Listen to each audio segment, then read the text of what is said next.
अमरीका Iran जंगबंदी पर पाकिस्तान के किरदार को दुनिया भर में सराहा जा रहा है। पाकिस्तानी अवाम ने भी इंतहाई खुशी और फ़ख्र का इजहार किया। आपने सुना वज़ीर आज़म शहबाज शरीफ, फील्ड मार्शल सैयद आसिम मुनीर और वज़ीर ख़ारजा को खराज तहसीन पेश किया है।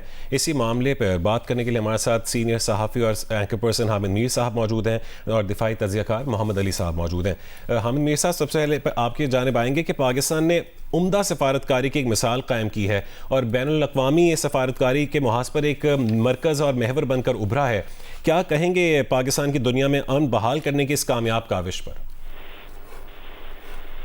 देखें, पाकिस्तान का जो किरदार है यकीनन उसकी अहमियत से तो कोई इनकार कर ही नहीं सकता और पूरी दुनिया से पाकिस्तान को अप्रिशिएट किया जा रहा है। लेकिन हमें जो है अभी जो सेलिब्रेशन का इतना माहौल नहीं बनाना चाहिए, क्योंकि जो मीटिंग होनी है 10 अप्रैल को, वो मीटिंग जो है उसकी असल अहमियत है और कोशिश की जानी चाहिए कि 10 अप्रैल को जब इस्लामाबाद में अमेरिका और ईरान के दरमियान मुज़ाकरात हों तो कोई मुस्तकिल अमन का जो रास्ता है वो निकले।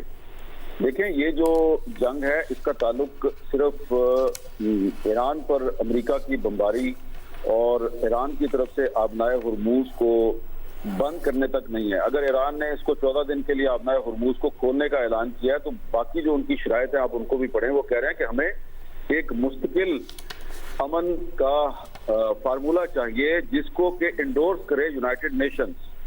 अब जो मुस्तकिल अमन का जो फार्मूला है वो सिर्फ और सिर्फ ईरान और अमेरिका के दरमियान सीज फायर तक महदूद नहीं है।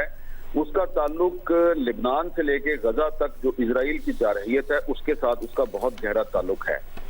तो अब अगर हम यूनाइटेड नेशंस की सिक्योरिटी काउंसिल की रेजोल्यूशन को देखें तो इजराइल को गजा से अपनी फौज वापस बुलानी है, मस्जिद अक्सा से अपना कब्जा खत्म करना है और ईरान का जो असल जो मुतालबा है वो यही है। हमें तवक्को करनी चाहिए कि ये एक नए दौर का आगाज होगा, मुस्तकिल अमन की तरफ एक पहला कदम होगा। जब कोई मायदा हो जाए उसके बाद हमें सेलिब्रेशन जरूर करनी चाहिए। फिलहाल मैं थोड़ा कॉशियस हूँ इसलिए कि जो इजराइल के प्राइम मिनिस्टर हैं नेतन्याहू, उन्होंने साफ कह दिया कि हम लिबनान में जंगबंदी के लिए तैयार नहीं है, जबकि जो ईरान के जो 10 नुकात हैं उसमें यह कहा गया है कि ये जो जंगबंदी है इसको दीगर ममालिक तक भी इसको एक्सटेंड किया जाए और वो चाहते हैं कि उनके हलीफों के साथ भी जंगबंदी की जाए जिसमें हिजबुल्लाह भी शामिल है, हमास भी शामिल है।